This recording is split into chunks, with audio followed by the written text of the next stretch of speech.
Hi, welcome everybody. See, we've got a lot of people logging in right now, so we're just going to give them a couple of seconds to come through before we get started.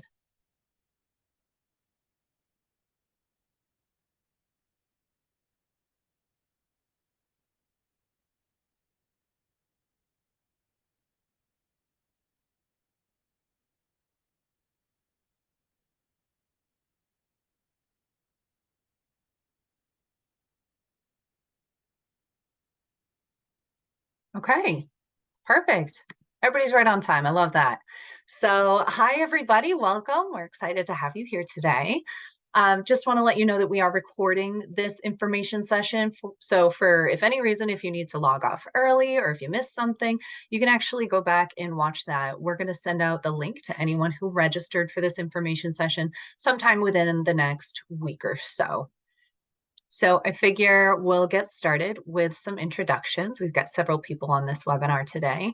I'll get started with me. My name is Courtney Bibbo, and I am one of the admission counselors here at Massachusetts College of Pharmacy and Health Sciences. Namely, I work with applicants to our Manchester campus. And we do have admission staff from the other two campuses. Christine, do you mind saying hi? Hi, everyone. I'm Christine Kademi. I work with our students applying to our Boston campus. Michaela. Hello, everybody. I'm Michaela. I am an admissions counselor in the Worcester campus. And then we have a couple of students here with us today. Sophia, do you mind starting? Hi, everyone. My name is Sophia. I'm a first-year PA student on the Manchester campus. And then Alex. Hello, my name is Alex. I am a second-year PA student on the Boston campus. Excellent. And then we also should have a Worcester student joining us for a little bit of Worcester perspective. She's just being a very good studious student. She's in class right now, and so she'll join us as soon as that gets out. Okay, so all of us are really pleased to be here today to talk to you about the university's program offerings through the School of Physician Assistant Studies. So during this session, you're going to learn about the university as a whole, the two PA programs that MCPHS offers, how to apply, and then we're going to go over kind of a Q&A session at the end to go over anything that we may have missed. So you'll see on your screen, wherever you can see your options, there should be a little widget for Q&A. That's where we're going to do the questions that you have rather than through the chat. It's just easier to track through there. So if you have questions throughout, feel free to post that right in the Q&A. And we'll be sure to answer those, whether we type them back to you or respond live. Okay? So great, let's get started. So first of all, we just want to congratulate you on choosing a career in healthcare. So healthcare is a great field to be getting into right now. Not only because it's one of the largest industries in the United States, but with an aging population, we're just expecting the need for healthcare providers to grow over the next several decades. So it's really a good place to be. I'm sure you guys know as future PAs that PA has also been ranked consistently at the top of best healthcare careers, according to US News and World Report. And our students are actually getting job offers either before they graduate or right after they graduate. So you know that you're going into a place where you can get a job immediately afterwards and you'll have high job satisfaction. So we do realize that going back to complete your master's degree is going to be an investment of both time and financial resources. But we really think that that combination of the great job outlook, the job satisfaction, paired with the quality of education that MCPHS can provide, that this is a really great investment of your resources.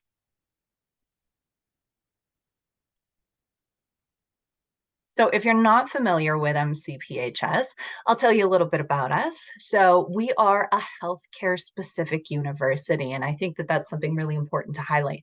That's what we do. The programs that we offer here are all based in healthcare. So a lot of our faculty members are still working clinical days, and that means that they're coming back to the classroom, to the lab, teaching you real time what's going on in healthcare, what they're doing now. Not only that, but you're going to be surrounded by students in other healthcare programs. And so a lot of them are working towards an eventual licensure where they're going to have to take that board and become a practitioner. And we host a lot of different school-sponsored activities where you're going to work with them and learn a lot from them. So we'll talk about that in a little bit. But we do think that that's really important that we are a healthcare-specific university. We've also been around for a long time. We're actually in the middle of celebrating our bicentennial. So MCPHS has been around for 200 years now, training and teaching healthcare professionals. So we started out just as a small school of pharmacy down in Boston all those years ago, and we have certainly since grown a lot. We now have 3 physical campuses as well as an online presence and over 7,500 students at the university from all over the world. And I think that that 200-year legacy really leads us to have these amazing clinical affiliations with world-renowned healthcare hospitals and other facilities. So if you take a look at the bottom bullet on this slide, you'll see a very much not all-inclusive list of some of our clinical sites. These just might be some that you're kind of familiar with. We have clinical sites at Boston Children's, Brigham and Women's, Mass General, St. Vincent's, Lowell General, Lawrence General, Elliott Hospital, Southern New Hampshire Medical Center, and St. Joseph's Hospital. And like I mentioned, we have hundreds and hundreds, if not well over 1,000 clinical affiliations. So you're certainly going to find something that's great for you.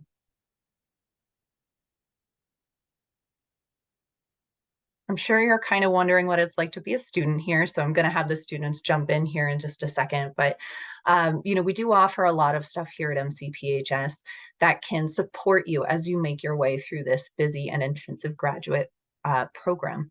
So, Sophia, do you mind starting and kind of talking about IPE? Yeah, of course. So something that really stood out to me when I was applying to PA schools was MCPHS's IPE curriculum, which stands for Interprofessional Education. And basically, at least once a semester, all the programs on your respective campus come together and either go through a case, or we had book club one semester. And you basically get to solve a problem or discuss an issue from all different aspects of different healthcare professionals. So as a PA, we know that we're really working in like a care team, like central hub.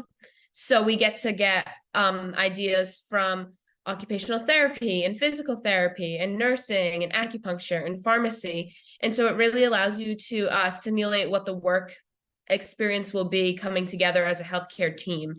And it's really cool because I'm not very good at pharmacology. So when we're learning all these, looking at all these different cases, we get to see pharmacology's input and OT's input. And so I think it's something that really distinguishes MCPHS from the other schools that I applied to, and is a main reason why I picked the university.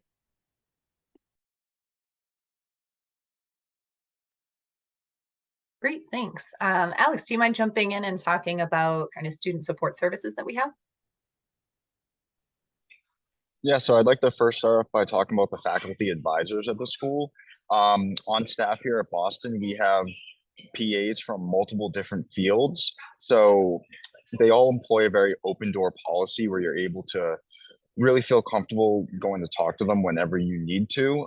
We have specific faculty advisors that we can talk to about career opportunities and kind of how to navigate through our program. But if at any point you need to talk to a faculty member about a exam or any other questions you may have, they are absolutely willing to talk to you, and I feel very comfortable going to go talk to any of them. We also have peer tutors in each of our courses. So they're students from the year above who, if you're in like say pathophysiology or pharmacology and you need extra help, you can reach out to those tutors and they will kind of help guide you some study tactics of how to tackle a certain exam, as well as weekly like study sessions that they do. And before exams, they'll create whole practice exams for you. And the university also offers a case coaches, which are hired through the university to help out with study habits if you're having some trouble. Yeah, and I think what's great is that all of this is kind of included as part of your tuition. So you have access to tutors who are current students for free. You have access to CASE. We also have an Office of Student Access and Accommodations. And so if you're looking for whether that's physical accommodations or other test taking type accommodations, that's something that we can provide to you here. We have career services that can help you as you start the job hunt. And we also have counselors on site. So if you're kind of dealing with, stress management or other stuff going on in your life, all of this stuff is available to all of our current students, included within their tuition. So something that's kind of important as you go into a busy graduate program. Now, I wonder if you two could also touch upon clubs and organizations maybe that you take part in while you're on campus. Yeah, I can start off by talking about our PASS program. So the Physician Assistant Student Society is kind of our way of helping interact with our local community. Some examples of events that we've done is like a blood pressure clinic up in Mission Hill. There's like half marathons in Cambridge that we run. Last year, like our big one was the volunteering of the Boston Marathon. So that was an amazing experience. I'm very much looking forward to doing this year again. And we also do a lot of fundraising for certain charities that benefit students, such as the American Cancer Society, where 3 of our classmates just ran the Chicago Marathon. So we all helped raise money, which was also giving back to past credits as well. Here on the Manchester and Worcester campus as well, we have SAPA, which is the Student American Associate of Physician Assistants. And we essentially do the same thing as Boston's PASS program, where we each semester have to have at least one kind of fundraiser, and we do a lot of fun things to kind of bring the cohort together. So recently we just had a Spirit Week for PA Week, where we got to dress up from where we went to undergrad and fun scrub colors for lab. And so it's a good collaborative group to kind of get into a leadership position in PA school, but you're also getting to interact and foster a kind of beginning in the future career that you'll be in. So we basically do the same thing as the Boston campus, raise money, do a whole bunch of fun things. It's a good place to get involved. Yeah, and if you are interested in joining any other clubs and organizations, we have PA specific ones. I believe Boston has 2. And then we also have other clubs and organizations that kind of anyone can join. So if you're interested in making change on campus, we have Student Government Association. If you're super into event planning, we have Campus Activities Board, Outing Club, several different religious-based groups. We have parent associations if you have kids while you're in school, and tons more. So, even though you're going to be busy in your grad program, there's certainly a lot of ways that you can get involved. And typically it's usually only like once or twice a month commitment. And I know at least for the accelerated program, they do a lot of those meetings on like a lunch break, and maybe they'll provide lunch or pizza or something like that. So, it's not like it's tacking on to your schedule. It's something that you're already on campus anyway. So let's talk about the campuses where our PA programs are offered. So we offer PA programs at all 3 physical campuses. So we'll talk about each one of those, starting with Manchester. So even though we're Massachusetts College of Pharmacy and Health Sciences, we do have a location in southern New Hampshire, about an hour north of Boston. So that's where our Manchester, New Hampshire campus is located. And this campus is in downtown Manchester, which is known for its New England charm with small businesses, shops, local restaurants, and historic architecture.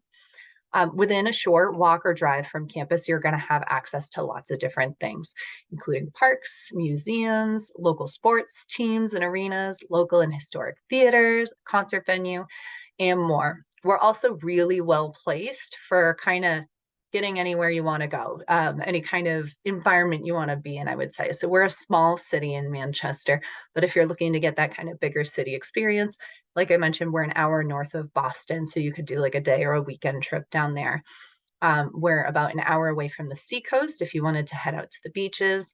And then if you travel northward, you get into the lakes region and kind of Franconia Notch in the mountains. So there's a lot of really beautiful stuff in nature to see, especially near the Manchester campus. We have lots of state parks and a lot of places that have like trails that you can walk through or hike through or cycle through. If you're into, camping, hiking, skiing, snowboarding, going up to the White Mountains on the weekend is an awesome, awesome trip. It's actually really nice this time of year because we're kind of right smack dab in the middle of fall. So the height of leaf peeping season, I definitely recommend getting up to the White Mountains if you can make it. So Manchester and the surrounding area is home to 15 different colleges and universities. This campus, like I mentioned, is our smallest campus. So we have 4 different healthcare programs. Aside from PA, we have occupational therapy, pharmacy, and nursing. All programs offered in Manchester are year-round, meaning that we do have a summer semester. And at around 400 students, this smaller campus makes for a more intimate and close-knit atmosphere.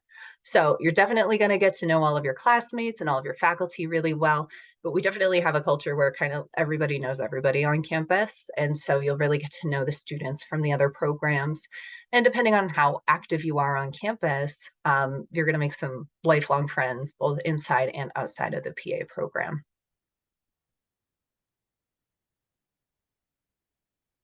So MCPHS Worcester. Worcester, if you're unfamiliar where it is, we're about a 45 to 50-minute drive from Boston, right smack in the middle of Massachusetts. So this is the second largest city in New England after Boston. And Worcester's really an area where you're going to find healthcare at your fingertips. If you stand outside of this building right here and look to your right, that's on this slide, you see St. Vincent Hospital, which is one of the biggest hospitals in the area. And we have students doing clinical rotations right there. And within a 10-mile radius of campus, we have tons and tons of clinical rotations. So this is also an up and coming city with a really rich history. NPR actually named Worcester the new IT town in 2018 as it's become a booming hub of innovation. So we were once an old mill town, and now we have lots of great restaurants, sports centers, arenas, parks. If any of you are from the area, Woo Sox, Worcester Railers, you can get discounted tickets from student affairs while you're here. Go see a game. It's really fun. And it is really centrally located as well. So it allows easy access to cities, the mountains, and the coast, and definitely has some really great public transportation to help you get there. So the university has really invested a lot in Worcester over the past decade to include new buildings, updated classroom and lab spaces. We actually have on-campus housing, and I would say if that is something that's important to you as a graduate student, on-campus housing, then this would really be the best campus for you. And we also are unique in that we have several clinics on site where some of the students from our other programs are actually able to service members of our community. So we have clinics for optometry, dental hygiene, physical therapy, and acupuncture.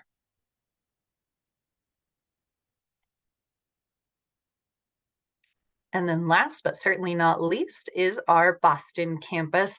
I don't typically have to tell our attendees where Boston is. Most people are familiar with that. So, Boston is located right in the heart of what's called the Longwood Medical Area. So you're a quick walk away from really prestigious healthcare facilities. You're thinking things like Beth Israel Deaconess Medical Center, Brigham and Women's, Boston Children's Hospital. It's right down that main drag, and that's where we are as well. So Boston is the epicenter for healthcare in New England, where each day more than 46,000 employees and over 21,000 students come to work and learn. The Longwood Medical Area averages 6,500 job openings annually, and 2.6 million patients are seen each year. The Boston campus is primarily an undergraduate campus, but there are still several graduate programs that attend there, including a physician assistant program.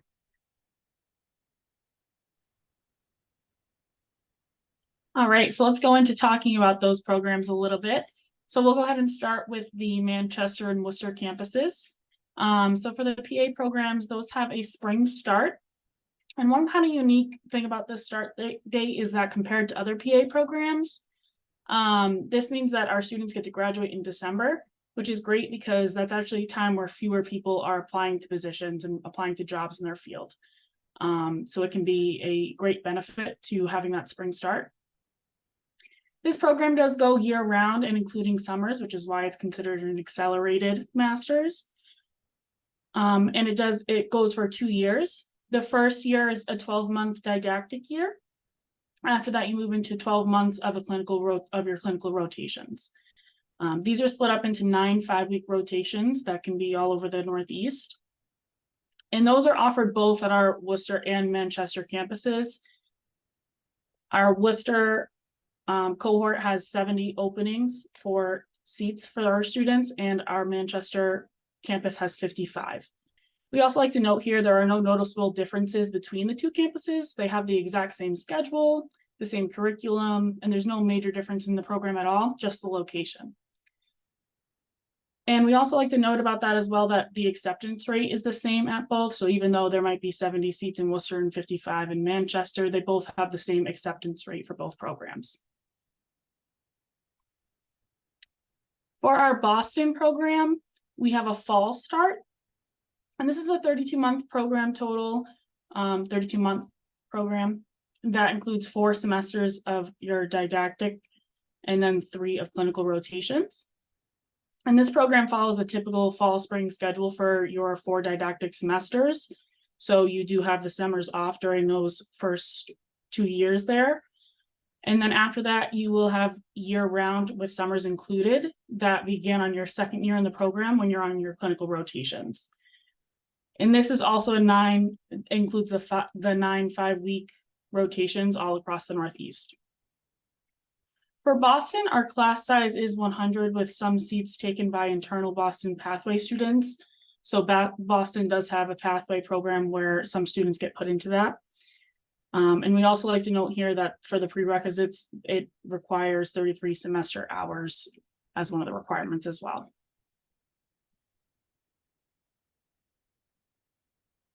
In your clinical years, there are 9 different types of rotations that you'll complete during the program. You can see them listed out here.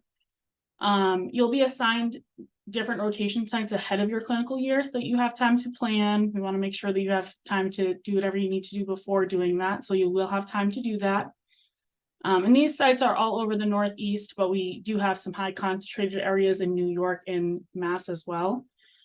So those are listed there for you, and we'll go over your rotation sites as well. So here you can see the different locations of those sites. We do have some sites outside of New England, across the country and internationally. But you can, as a student, you can put in preference to where you want to go. So you can kind of beforehand put in preference that you want to go in a certain state, and that will be considered. And you can also go coordinate sites across the country as well.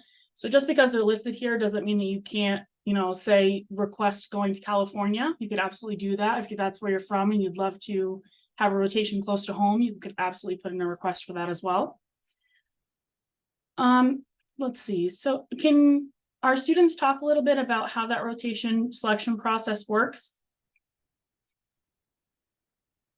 I can start. So what you do is, for the Manchester and the Worcester campus, we gave preferences in August, so 8 months into our didactic year.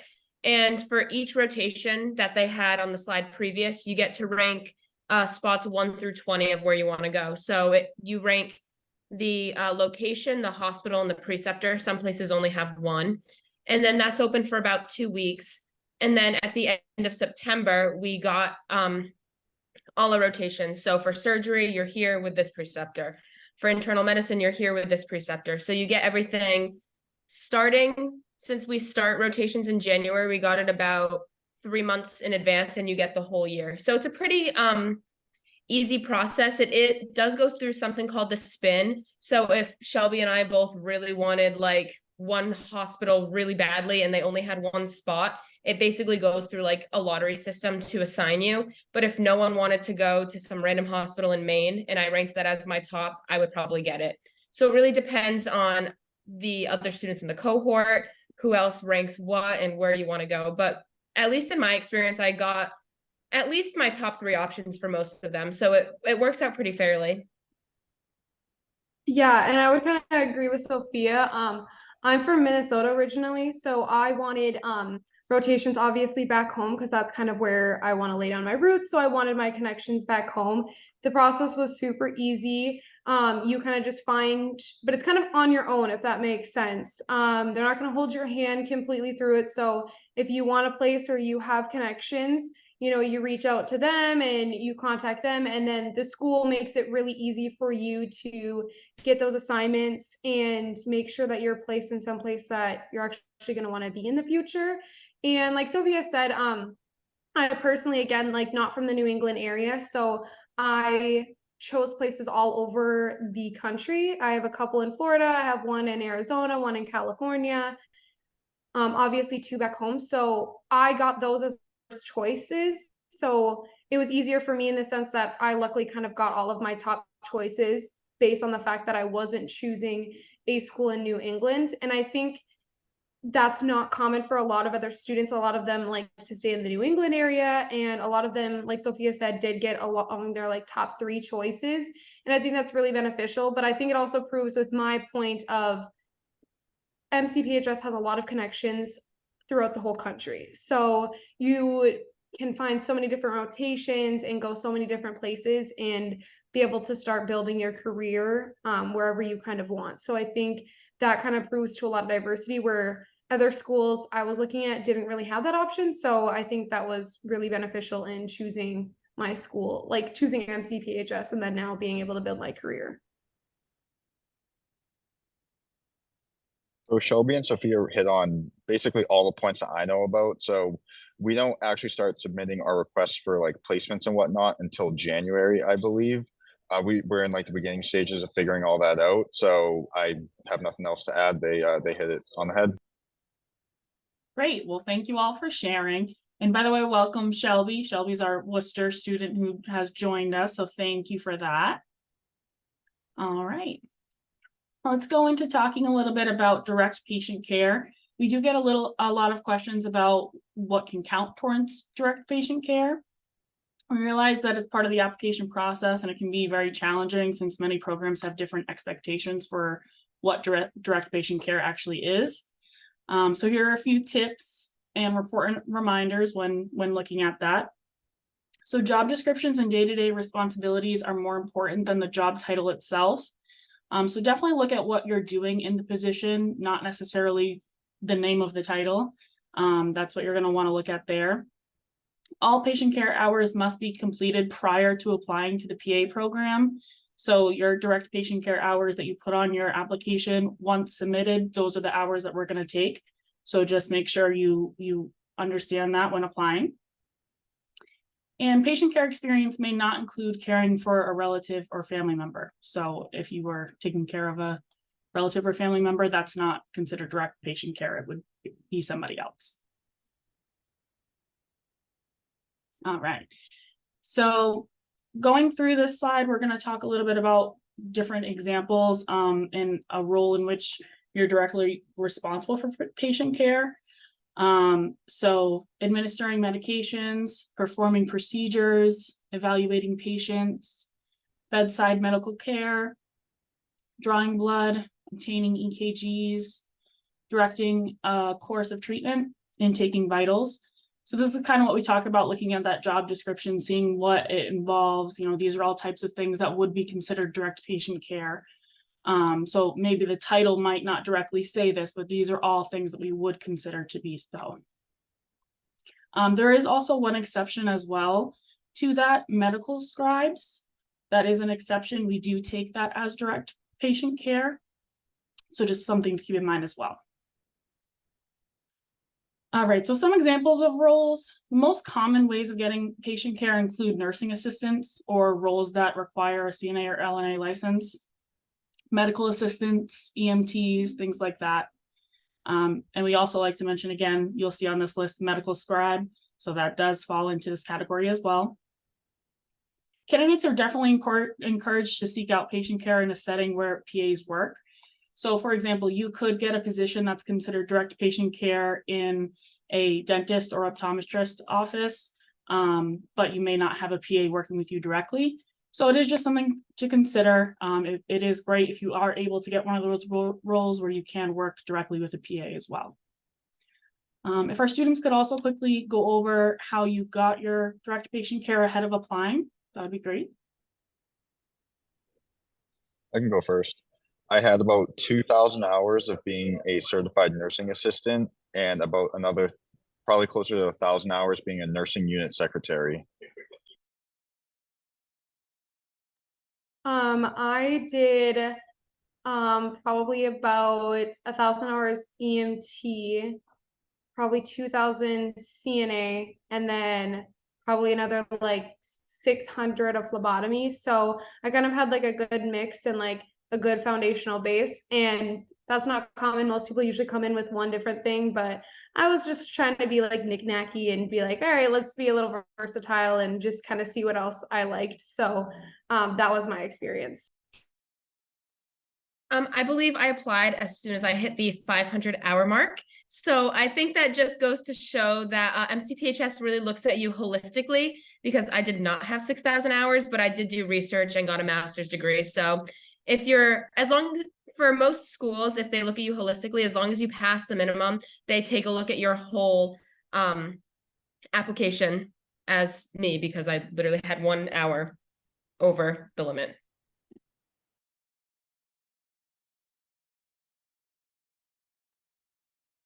Awesome. Thank you all so much for sharing. And I think exactly what Sophia just said, you know, at the end, MCP really does look holistically at our applicants. So that really drives home that point of, yes, you meet the minimums and all of that. It really is something that we're going to look kind of all encompassing at our applications as well. To speak a bit more, you know, diving more into the details of what the admissions requirements are, there are slight differences between the programs. I do want to take note, we say this kind of often, and I'll say it again later in the presentation, but when you apply, you can only apply to one campus. So we are MCPHS, even though we're different programs, we don't like to pit applicants against each other. So, you know, if you're kind of hesitant on which program you want, which campus you want, you can always reach out to Michaela, Courtney, or I, and we can help walk you through the slight differences that there are for the programs and what might fit you better. I do also want to encourage those of you, if you're wondering, you can use the Q&A section to ask us any questions. We can answer them throughout the presentation, but we'll also have a Q&A section right when we finish, which will be shortly, that you can ask our students questions as well. So as you can see with the slight differences here, on the left-hand side of your screen is Boston. We have a minimum GPA of a 3.0 overall science and prerequisite. We have a minimum of 250 patient care hours required when you submit that application, as Michaela had said. And then there's also PA shadowing that's recommended. It's not required. I always tell applicants, it doesn't hurt your application if you don't have it. It does help your application if you do have it. And it really helps you understand more about the PA profession, especially if you get offered interviews. So it's not required, but it is recommended. If you do submit any type of shadowing hours, shadowing a PA is what's going to count, and that's the only thing that will. When it comes to our Manchester or our Worcester program for the accelerated program, we require a 3.0 overall, a 3.2 science, and a 3.2 prereq, which is recommended. I will say, along with the 250 to 500 plus direct patient care hours that are recommended, I don't think that they have interviewed anyone with missing either of those. So even though direct patient care is recommended, it definitely is highly, highly encouraged to have at least 250 direct patient care hours. There are also slight differences with our prerequisites. So pay attention to the few that are listed here. So for Boston, Biology 1 and Biology 2 are required. Anatomy and Physiology 1 and 2 without their labs. For Manchester and Worcester, Biology is not required to apply. Anatomy and Physiology 1 and 2 have to have labs. The other strong differences is that for Boston, there is 3 semesters of chemistry required. 1 has to be an upper level. For Manchester and Worcester, we require Gen Chem 1 semester with a lab, organic chemistry 1 semester with a lab, and then biochemistry. So there's specific chemistry requirements that we have for Manchester and Worcester. So it's just important to know. For all of these, it also is good to, when you're applying, noting, even if you have the lab, it's not going to be counted over in Boston. So just little things like that we're happy to walk you through. So as I mentioned before, what are the application details? Applying to one campus only. For CASPA, if any of you have experience with CASPA, you actually may be able to submit to more than one MCPHS campus, but we will, at the time of receiving your application, send you an email and ask you to choose which campus you would like to be considered for. So save your money and just designate to only one MCPHS campus. I do want to note that CASPA opened up at the end of April. It does every year. For Boston, the deadline was September 1st. Of this year. So Boston, it's usually open from April to September. And for Manchester and Worcester, it is still open for the spring of 2025 start. And that deadline is January 15th of next year. So just in a few months, which blows my mind because I forget that next week is November. But so that application is open still for spring of 2025. For the CASPA application, on top of that, we need all official transcripts. Those get sent directly to CASPA. 3 letters of recommendation are required. CASPA does have a maximum of 5 letters of recommendation that you may submit. And they also will allow you to submit with 2 letters of recommendation, but we will reach out for a third. So please at least have 3 people lined up. We don't have any specifics for who the letters of recommendation are from, but we wouldn't want it to be from like a coworker or a friend. You would want it to be from maybe a PA you've shadowed who knows you more than just shadowing for an hour, someone you've worked directly alongside in the medical field, maybe a professor, so at least a minimum of 3. If you are from a different country, we do accept students who have degrees outside of the US. If that is your case, you will need to submit a transcript evaluation. That typically what we'll see is WES, World Education Services, ECE, there's a few others as well that we'll accept, but you'll get your course-by-course evaluation translated and then sent directly to CASPA as well. If English is not your first language, you will need a proficiency exam as well. For a little bit more about admissions details, we do need a C or higher in all prerequisite classes, not a C minus. Usually that's a question we get pretty commonly. It's a C or higher.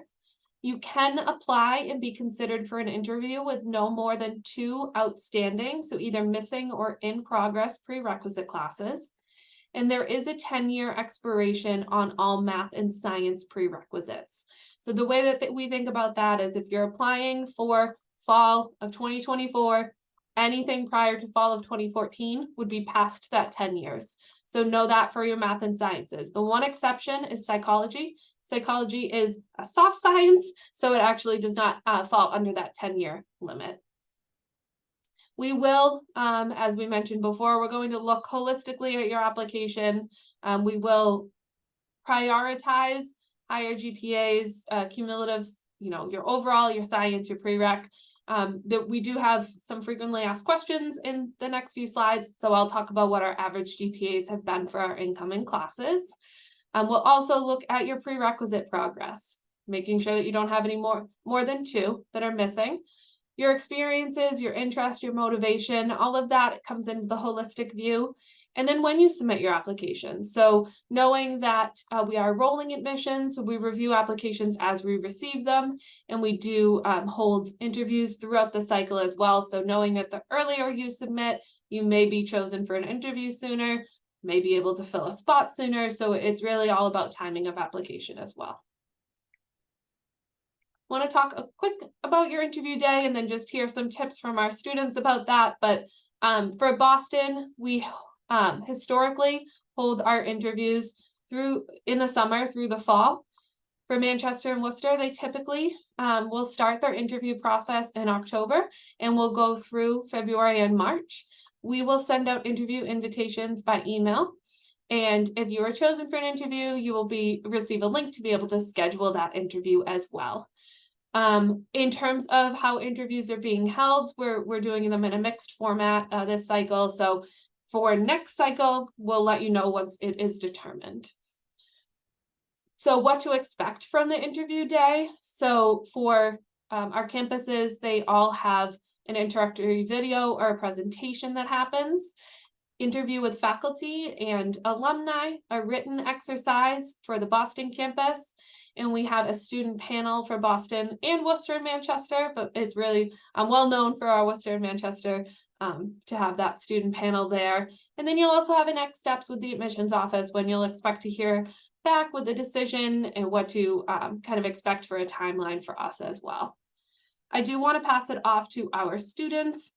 What kind of tips do you have for interview day prep, something that maybe helped you out during that process? Whoever wants to go first, I don't want to choose you and make you go. I'll go first. The main tip I have, I did help do some interview processes over the summer. The main tip I had for people was just to really just be yourself. You know, they already, from a transcript standpoint, from your application standpoint, they already think you're good enough to be in the program. So you really just have to go in there, show them why you, and know why that you want to be a PA, why this is the correct career choice for you. And yeah. I would definitely agree. Find what makes you unique. I mean, we all know that you want to come in here and you want to help people. Obviously, we wouldn't be in medicine otherwise. So we get that. So just say something that is definitely geared towards like whatever passion you have. And if you don't have a passion, that's okay. Like some people don't in my class, but you still probably have like a personal experience or something else that kind of drove you home to want to be a PA. So just tie that in. And like Alexander said, like, be confident. They already are interested in you. So know that that's a lot easier said than done, obviously. But yeah, and then I also did one mock interview right before with my college career services, just so I could kind of get some nerves out of the way and just be like, okay, can I think off the top of my head? And they also just like helped calm my anxiety a lot.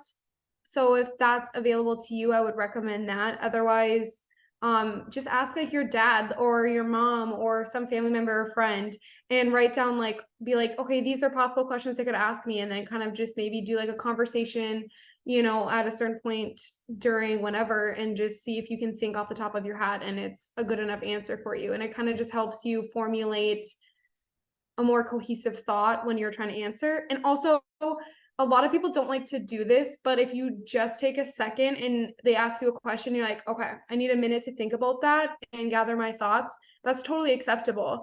I think that means that you're really thinking more deeply about a question rather than just shooting off the quickest thing that comes to your mind. And then you kind of missing a bigger point of what you really wanted to say. So I think don't shy away from taking a pause and gathering your thoughts. I agree with what both of them said. I think what I really focused on was practicing. I practiced with my dad with a whole bunch of practice questions. And you already know that some of the questions they're going to ask you. I looked it up on like online and on YouTube. And now with TikTok, there's a lot of people talking about PA school interview experiences. They're going to ask you why the school, why you want to be a PA. But something that someone told me that really made me feel better is that they're always going to ask one question that you literally could have never thought of. And so that's when it's really important to take what Shelby said, take a minute and go with a more direct answer. Than I'm really good at talking around in circles. So I just keep going back and forth, but it's good to take a minute, think about your answer and deliver it. There's always going to be one question that you don't prepare for, and that's okay. All really great advice. Thank you so much. I was talking to some younger students earlier today and saying, the interview is not just a formality. It is something that's really important. So making sure you practice.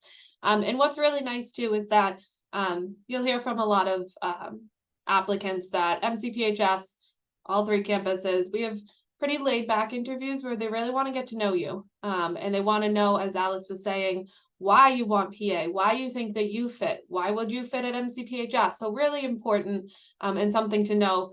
You're showing yourself outside of the numbers on the paper and outside of those little things, and really just being able to say, this is me and this is why I want PA and why I'd be great for it. So all really important things. And thank you, students, for kind of sharing your advice there.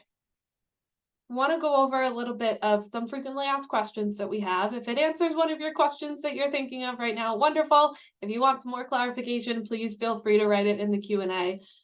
We'll be answering those live. So if you have questions for our students, just type those in. But what we hear most commonly, and we could say, Michaela, Courtney, and I can say all day we're answering the phone and emails about these questions. So absolutely, we're rolling admissions. As I said before, we review applications as we receive them, so get those apps in when you're ready to apply. For our average incoming classes, this has been steady over the last, I would say, at least 3 years. Boston, we have around a 3.6 to a 3.7 for overall science and prereq, and we have just the same for Worcester and Manchester. So 3.62 overall science, prereq, 3.59, 3.7 respectively. So as I mentioned before, if you remember back from the slide a couple ago for our admissions requirements to apply for Worcester and Manchester, we recommend that 3.2. As you can see, our students are well over that. Now, does that mean we interview with lower than that or higher than that? Absolutely. But we do this is where our averages are falling. There is no supplemental application. It is just CASPA that we're looking for. There are supplemental questions within CASPA, so there will be questions specific to the campus that you choose, but it is just the CASPA application. We do not require any standardized testing for any one of our campuses. We won't look at the GRE or the MCAT or the PA CAT if you submit them. Sometimes within your CASPA application, you will have that information posted there because maybe another school that you're applying to does require it. But since we don't require it, it won't be factored into our review of your application. Prerequisites can be completed online or at a community college. So we are looking for any regionally accredited institution. So if the lab is online, that's okay. If the lecture and lab are online or at a community college because it's easier for you, if it's into your schedule, that's fine. If you have any questions ever about prerequisites, you can email us. You can ask now. There's stuff that we're able to answer specifically to see and make sure that that prereq fits what we're looking for. As I mentioned before, but I definitely will mention it again, any type of shadowing, it has to be with a PA in order for it to count. Shadowing is not required, but it is recommended. If you're shadowing an MD or nurse, we won't count those for shadowing hours, though it is still good for you to understand, this is what I want to do. I want to go into PA. I don't want to go into to be an NP. So something like that might help you. We just won't count those hours. For simplicity, since we receive a large number of applications to all 3 campuses, your application is going to be reviewed upon submission. If you have updates, if you have, you finished a prereq, you gained more patient care hours, that's wonderful. We understand that a lot of applicants are still working, still gaining those hours. Obviously, if you have in progress class, you're going to complete that class, but we won't update your application once we do receive it. We're going to view it how it is at submission, which is why when you submit it, you want to have the best application you can, because we won't be able to update it. Even if you update CASPA, we don't go and download a new one. So just keep that in mind. For credit, for any prerequisite classes, if you took an AP exam back in high school and maybe you got that credit when you went to college, we absolutely can accept that for prerequisites. You do have to have a 4 or a 5 in the class. It has to match up, obviously, with what we're looking for, stats, psych, biology for the Boston campus. So you would want to take that into consideration as well. But if you do have that credit, I would always recommend sending the scores directly from College Board to MCPHS because you can't send them to CASPA. You would want to send them to us directly so we know that that class is completed. For AP classes, they fall under the same 10-year expiration as any other math and science prerequisite as well. And a common question we get is if your GPA falls below the minimum requirement that we have, can you still be considered? Unfortunately not. Due to the competitive nature of our program, we just do not have the ability, and with the accreditation, we can't consider any students who don't meet all of our minimum requirements. So those absolute 3.0 minimums for our GPAs and 3.2 minimums for our GPAs. So please keep that in mind as well. pass it off back to Courtney. And please, use that Q&A, use the chat box. We're happy to answer any questions. Yeah, excellent. So, yeah, especially for our student panelists who are here, you've got them live for the next several minutes. So please do submit some information now. If you do pay attention to this page, I don't know if you want to take a screenshot or just like kind of take a picture just so that you have our contact information by campus. So if you know where you're applying, you would contact your admission counselor directly. I also wanted to take a quick minute to talk about some receptions that we have coming up for the accelerated Master of Physician Assistant Studies specifically. So we are offering on-campus visit opportunities in the next couple of weeks, actually. So Thursday evenings in early November, we're going to invite students to come join us. It's on November 2nd in Manchester and November 9th in Worcester. What I'll do is I will paste those registration links in the chat before we get off today. But really, I mean, I think this is the best way if you're looking at the accelerated program to get to know us. You're going to come to campus, so you're going to see the PA labs, class, facilities, but you're also going to get to connect with our faculty. You're going to connect with our current students. And we also have alumni coming to both campuses. So people who have actually graduated from this program and who are kind of out in the real world working. So these are really fun events to come to. We're hoping that, being after work, this will be a great time for our local candidates to be able to join us. And I just popped that into the chat. We also have tours throughout the year. If you can't make it specifically on these November dates, we have in-person tours and we also have virtual tours. So I'll put that in the chat. But before we get to that, I'm just going to ask a question that we like to ask all of our student panelists while they're here. So obviously, a lot of people apply to multiple PA programs when they're applying to PA schools. So could you share with us why you chose MCPHS? I can go first. So I actually had worked with a MCPHS PA. I shadowed an MCPHS PA, and they had absolutely nothing but good things to say about the school. They were very confident in their work. And being a pharmacology school, they felt very confident in pharmacy coming out. So that really interested me in coming to the program. As well as I mentioned earlier, there's faculty from multiple different specialties. There's cardiology, cardiothoracic surgery, orthopedic surgery, hematology, oncology, GI. So on the Boston faculty, there's a wide range of medical specialties being represented so that you're able to really have further conversations with these professors and then learn from them as well, how they're experts in their field. And the last thing is I am from Boston, so it was quite an easy choice for me. So obviously I'm not from Boston. I am, again, I kind of went off the rails on this one and I applied the day before the deadline and only applied here. I had obviously done research prior, but in the cycle that I wanted to apply in with CASPA, I was very on the edge because I was like, maybe I wanted a gap year or not. And some of my friends were like, well, why don't you just apply, just see what happens, at least get that experience of having an interview and going through the whole process.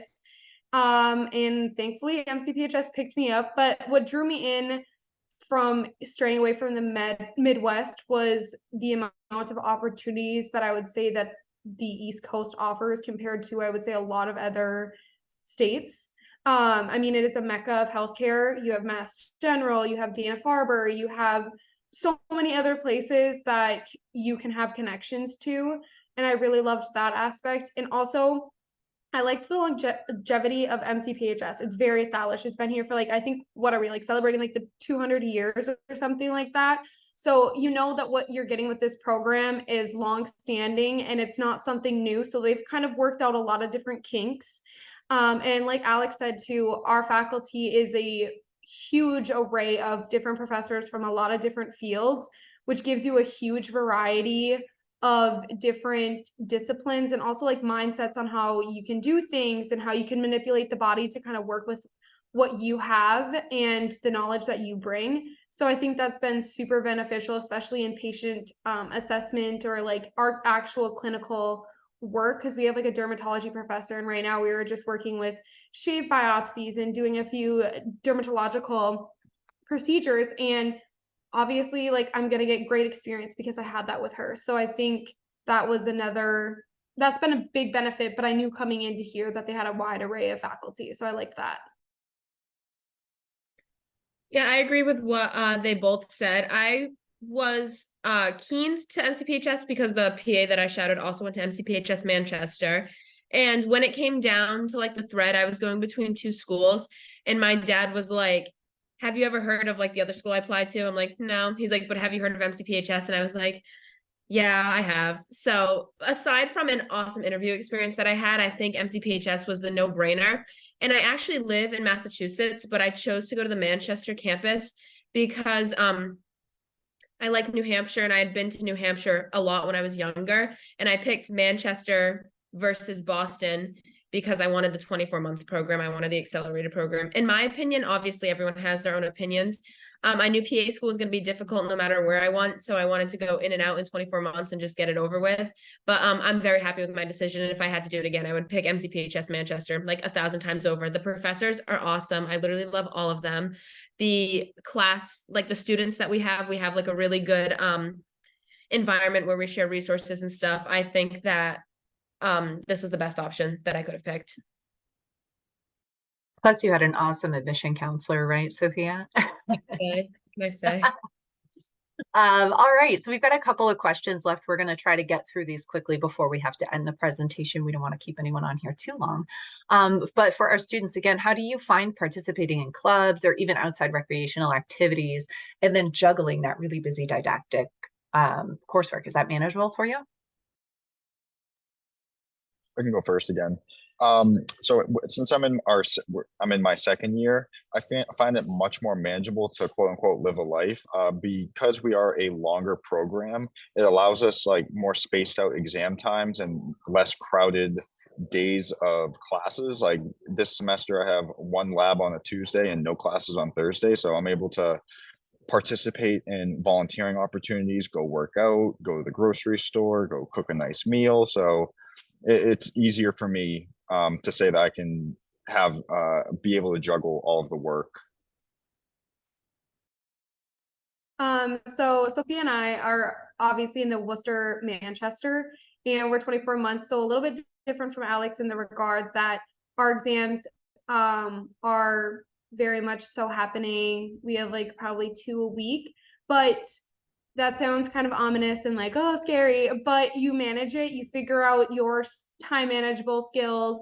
And usually on the weekend, what I do and what I've heard a lot of other people do is split your weekend up into like 5 different things. So Friday night, Saturday morning, Saturday night, Sunday morning, Sunday night. And I take like 2 or 3 of those just for myself. So that I find time, I've gone to Salem, Massachusetts. I've even flown home a few different times throughout the semesters, even during busy weeks. And I found that it still works if you time manage correctly.